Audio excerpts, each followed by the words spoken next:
Before I review Assassin's Creed Origins, there is one more game that I have to review to complete my AC series review. And that game is Assassin's Creed Syndicate. In Assassin's Creed Syndicate, the player will take on the role of Jacob and Evie Fry, twins who are already established operatives working within the Assassin's Brotherhood during the Industrial Revolution in England.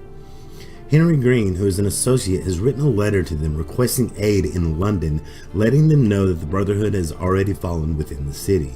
When they arrive to help, Mr. Green tells the twins that Crawford Starrick, who is a Templar Grand Master, has already taken control of the entire industrial front and the criminal underworld as he searches for the pieces of Eden hidden within the city that will allow him the chance at a global conquest. Jacob Fry thinks the best approach is to take the fight straight to the Templars by taking over the gangs within the city, and Evie thinks that it's a better idea to find the pieces of Eden first, ensuring that Starrick's plan will fail. Along their way to reclaim the city, the two are aided by many famous faces who lived during the time, including Charles Dickens, Charles Darwin, Alexander Graham Bell, Karl Marx, Florence Nightingale, Frederick Aberlin, and Queen Victoria. This is an amazing cast of characters, and they are all well casted, well acted, and each a fun addition to engross the player into the time period. Jacob and Evie are also fun characters that are well written. Even though I prefer playing as Evie, it is nice to have two playable characters this time around, each having their own style and approach and skill sets. The villains in the game that operate under Crawford Starrick, however, are very two-dimensional and pretty bland, but they serve their purpose. I would have liked to see more in-depth characterization with better motives for the villains, but as I said, they are serviceable. The city of London is well crafted and sprawls across three major districts. Everything is here, including Big Ben, Buckingham Palace, and Scotland Yard. The gameplay is well improved, with combat and movement finally being fixed as the controls feel good and intuitive in the game. One thing to note, however, is even though the controls are responsive, the combat animations can be a little long, leaving the player vulnerable to attack while a move is being executed. Another issue I have is the leveling system.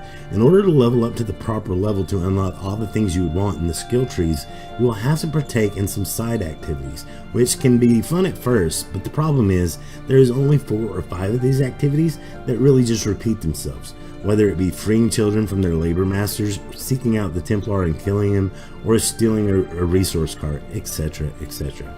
It can get old pretty quick and feel very repetitive.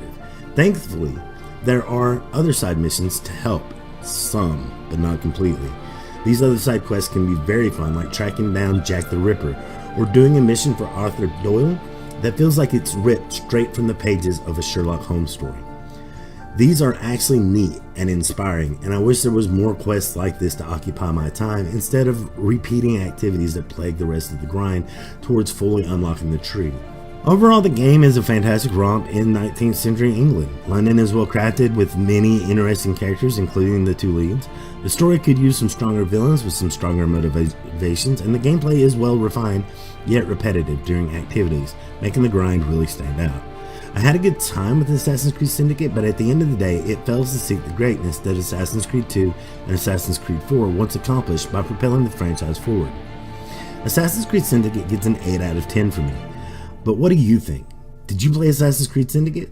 Let me know all about your experience in the comments. Don't forget to leave a like on the video, and if you're new, please consider subscribing. Finally, I get to review Assassin's Creed Origins. I look forward to it, and I hope you have enjoyed this series review. Remember, guys, that I love your face, and I will catch you the next time as we review Assassin's Creed Origins. But until then, have a good one.